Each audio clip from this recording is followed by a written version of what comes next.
أينما كنا أينما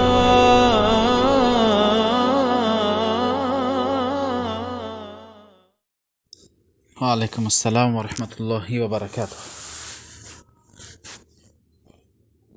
برادر، بیت المقدس قبله اول مسلمانان است.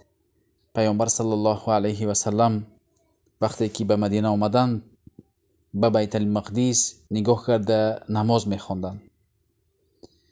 بنابراین امت اسلام نجات نمییابد مادامی که این سه مکان مبارک در امان باشد. یک اولینش این مکه می باشد، دومینش این مدینه می باشد، سومینش بیت المقدس می باشد.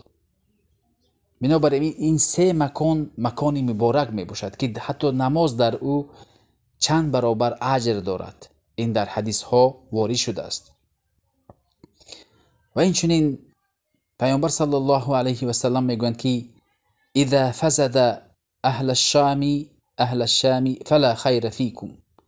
وقتی که شام، همون بیت المقدس، اطرافش اگر فساد شد، شما مسلمانان در شما خیر وجود ندارد. وقتی که در آنجا تار و مار شدند و مردم خوار کردند و امرای سو پیدا شدند، در شما خیر وجود ندارد میگویند.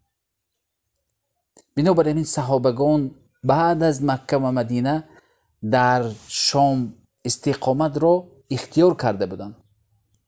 در حقیقت امروز برادران مسلمانی که در فلسطین هستند زیر فشار یهود در عذابند. این یهودی سرسخت بر بالای مسلمانان مسلط نشد، اما بر بالای منافقان مسلمان که راهبر مسلمان هستند بر آنها مسلط شدند. که منافقان در همه زمان و مکان در زمان پیامبر نیز بودند.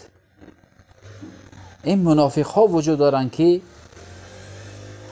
دیگر نمیمونند که مردم اتحاد شوند و این مردم مسلمان را، این فلسطین را آزاد بکنند از دست یهود.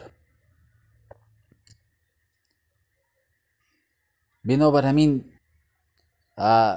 هرگز انسان ناامید نباشد که مسلمانان را یعنی یهود غلبه کرده است. نه، بلکه همون منافقان که دوستانشان هستند همه اینا خاموش شده‌اند که در دست قدرت دارن، مسلمانان را نمیگذارند، با آنها مسلط شدند. آن منافقا برادر یهود میباشند. اما ما خلق مسلمان که مستضعفین هستیم دعا میکنیم که برادرهای مسلمانمان را الله نجات بدهد و بیت المقدس را به مسلمانان برگرداند.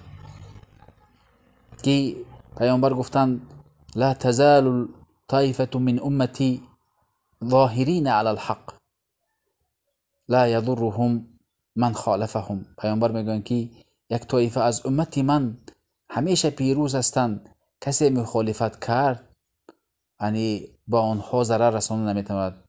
وقتی که صحابگان پرسیدند آنها در کجا هستند، آنها گفتند در اطراف بیت المقدس، یعنی در بیت المقدس، در اطراف بیت المقدس گفتند. السلام علیکم و رحمت الله و برکاته.